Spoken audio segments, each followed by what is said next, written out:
तोरे चक्कर मेरे गोरकी भूखे मनावा दिन नवरात रे, भूखे मनावा दिन नवरात रे।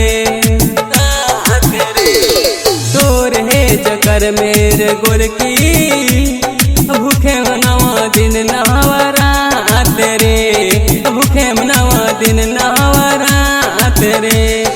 जोड़ी बनल रहे टूटे न कबहू, मांगा बेसन आशीर्वाद रे।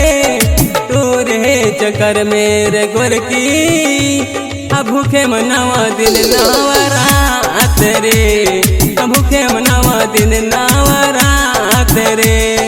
DJ Manish Raksol। तोरे चक्कर मेरे गोरकी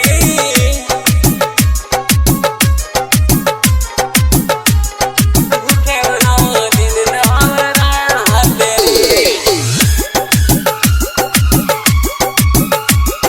आशा निराश कभो करे है न मैया, दे के वचन सपने भैया मोर सैया। आशा निराश कभो करे है न मैया, दे के वचन सपने भैया मोर सैया। कहले कि गहरा हमने के प्यार हो, तोड़लो से ना टूट पाई हो। तोरे चक्कर मेरे गोरकी भूखे मनावा दिन नवरात हो, भूखे मनावा दिन नवरात हो।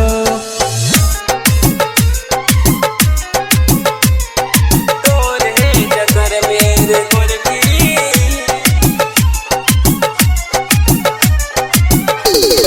DJ Manish Raksol।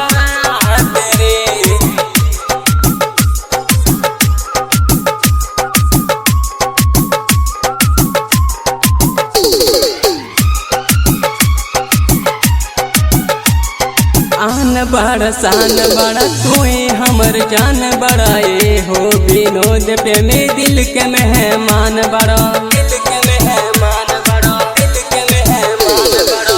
आन बड़ा शान बड़ा तुई हमर जान बड़ा, ए हो विनोद पे में दिल के मेहमान बड़ा। अनुराग की कहल के प्यार है तो पढ़ला दिल जान से। तोरे चक्कर मेरे गोरकी भूखे मनावा दिन नवरात रे, भूखे मनावा दिन नवरात रे। जोड़ी बनल रहे टूटे न कबहू, मांगा बेसन आशीर्वाद रे। तोरे चक्कर मेरे गोरकी भूखे मनावा दिन नवरात रे, भूखे मनावा दिन नवरात रे।